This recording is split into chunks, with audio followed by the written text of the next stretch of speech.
नारद जी ने कहा, भगवान शिव ने दुष्टों का वध किस प्रकार किया है? हाँ? कहते हैं ब्रह्मा जी कथा सुनाने लगे। एवं तत्पुरा पृष्टो व्यासेन ऋषि सत्तम सनत कुमारम प्रोवाच तदेव कथयाम्यहम्।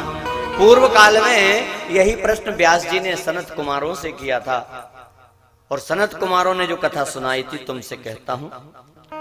जब कार्तिकेय ने तारकासुर का वध कर दिया तो उसके 3 पुत्र हैं तारकासुर के, तारकाक्ष, कमलाक्ष और विद्युन्माली। तीनों दैत्य मेरु पर्वत की गुफा में गए और अद्भुत तपस्या की है। तीनों भाइयों ने 100 वर्ष तक एक पैर पर खड़े होकर, 1000 वर्ष तक वायु का पान करके, 1000 वर्ष तक पृथ्वी पर सिर के बल खड़े होकर तपस्या की और 100 वर्षों तक दोनों भुजाओं को उठाकर कठोर तप किया। उनकी तपस्या से ब्रह्मा जी प्रसन्न हो गए। वरम ब्रूहि, वरदान मांगो। तो कहने लगे, अवध्यत्वं च सर्वेषां सर्वभूतेषु देहिना, हम अमर हो जाएं, किसी प्राणी से ना मरें। ब्रह्मा जी ने कहा असंभव। क्यों? जिसने जन्म लिया है उसे मरना ही पड़ता है। और कुछ मांग लो। तो कहते हम तीनों भाइयों को 3 ऐसे नगर बना के दो जो कोई भी ना जीत सके, और हमारी मृत्यु का केवल एक ही उपाय है जो असंभव हो। बताओ कैसे हो तुम्हारी मृत्यु? ब्रह्मा जी कह रहे हैं कैसे हो मृत्यु?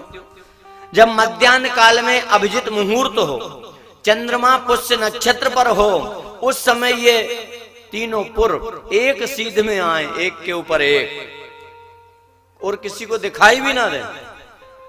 1000 वर्ष के बाद हम लोग पुनः कुछ समय के लिए मिलें, और जब हम अपने धर्म को छोड़ दें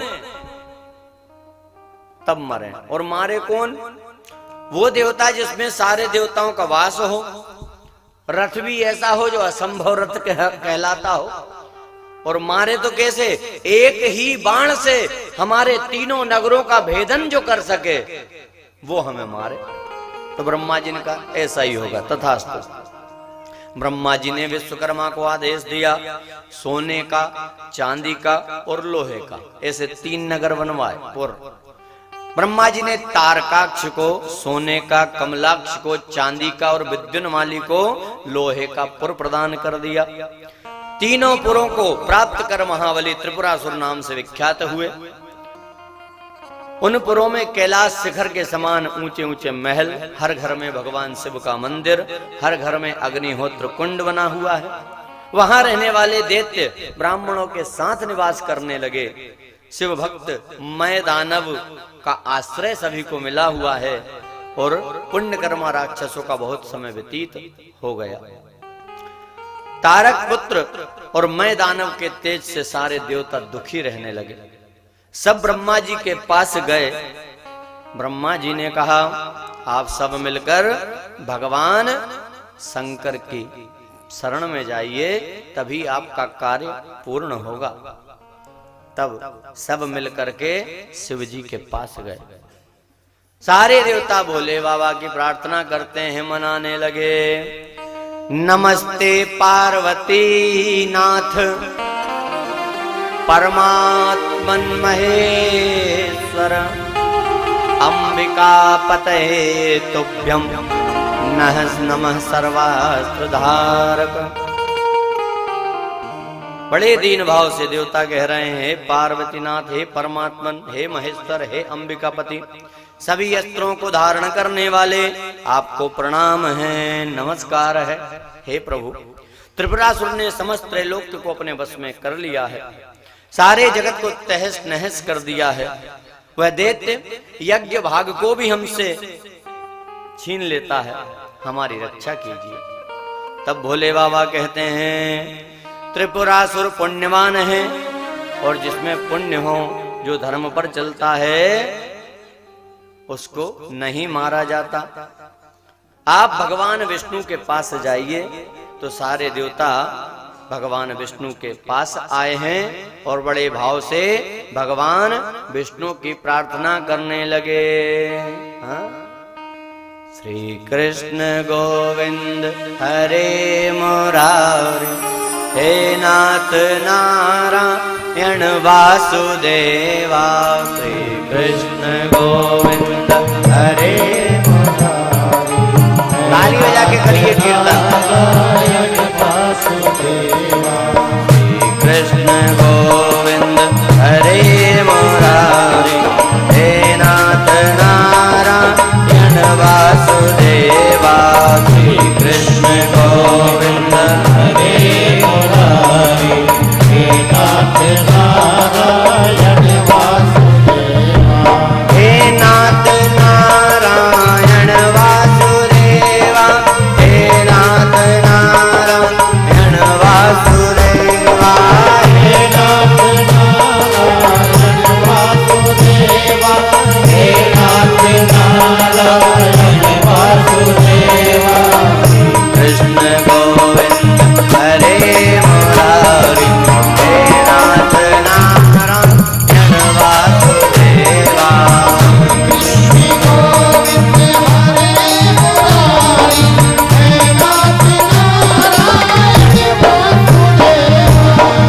मात स्वामी सखा हमारे, हे नाथ नारायण वासुदेवा।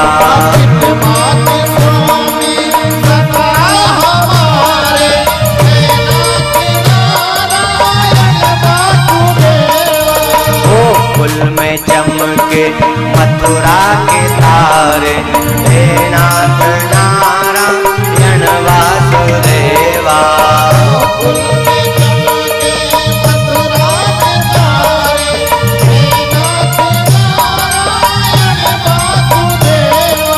वहीं गए जहाँ गए पुकारे, हे नाथ नारायण वासुदेवा। वहीं गए जहाँ गए पुकारे, हे नाथ नारायण वासुदेवा। अमर है गीता के बोल सारे, हे नाथ नारायण वासुदेवा। एक बार ताली बजा के हाथ उठा के भाव से कीर्तन करिए। कृष्ण गोविंद हरे मुरारी, हे नाथ नारायण वासुदेवा।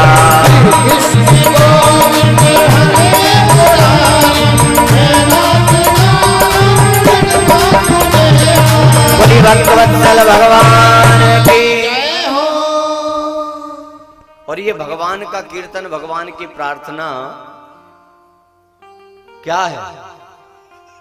भगवान को रिझाने का सबसे सरल साधन है, इसलिए बार बार कीर्तन कराते हैं। हाँ? श्लोक क्यों बोलते हैं बीच बीच में शिव पुराण के? तो शिव पुराण में लिखा है कि जिसके कानों में एक श्लोक भी अगर पहुंच जाए, एक नहीं आधा, आधा नहीं आधे में से आधा भी श्लोक शिव पुराण का जिसके कानों में पहुंच जाता है, वो शिवलोक का अधिकारी हो जाता है। हाँ?